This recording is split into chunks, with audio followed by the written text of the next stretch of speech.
பெரியார் பிறந்த மண்ணில் வெற்றி கழகத்துடைய தலைவர் இங்கே வருகை தந்திருக்கிறார்கள். காலத்தின்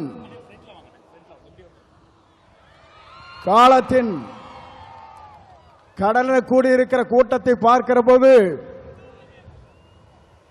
நாளை தமிழகத்தினுடைய முதலமைச்சர் என்ற வரலாற்று படைக்கிற கூட்டமாக இந்த கூட்டம் இங்கே இருக்கிறது. எல்லோரும் சொன்னார்கள், எப்படி ஆட்சிக்கு வர வேண்டும் என்று பல பேர் கனவு காணுகிறார்கள். ஆனால் தமிழ்நாட்டு மக்களை பொறுத்தவரையிலும் நாளை தமிழ்நாட்டை ஆளப்போவது புரட்சி தளபதி தான்.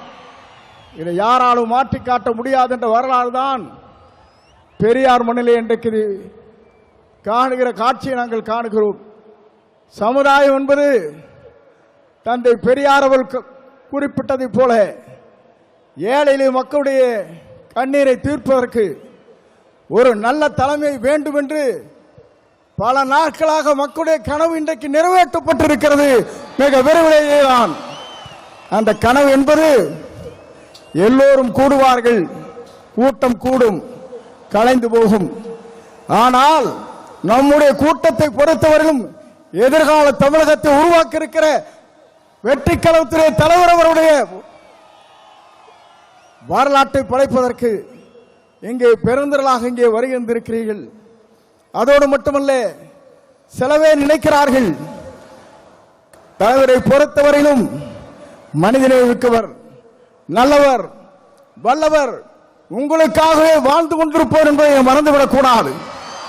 ஏனென்று சொன்னால் ஒரு ஆண்டுக்கு 500 கோடி ரூபாய் வருவாய் அது தேவையில்லை என்று விட்டு மக்களுக்கு பணியாற்றுவதற்கு ஒரு தலைவர் வந்திருக்கிறார் என்று சொன்னால் உலக வரலாற்றில் புரட்சி தலைவரை பார்த்தேன், இன்றைக்கு புரட்சி தளபதி இன்றைக்கு காணுகிறேன்.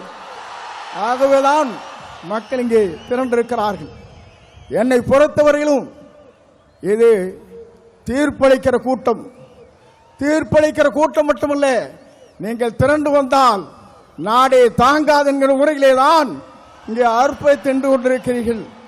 உங்களை பொறுத்தவரையிலும் எதிர்காலம் பிரகாசமுள்ள எதிர்காலமாக மாறப்போகிறது. எல்லோரும் சொன்னார்கள், எவ்வளவு வெற்றி பெறப் போகிறார் என்று சொன்னார்கள்.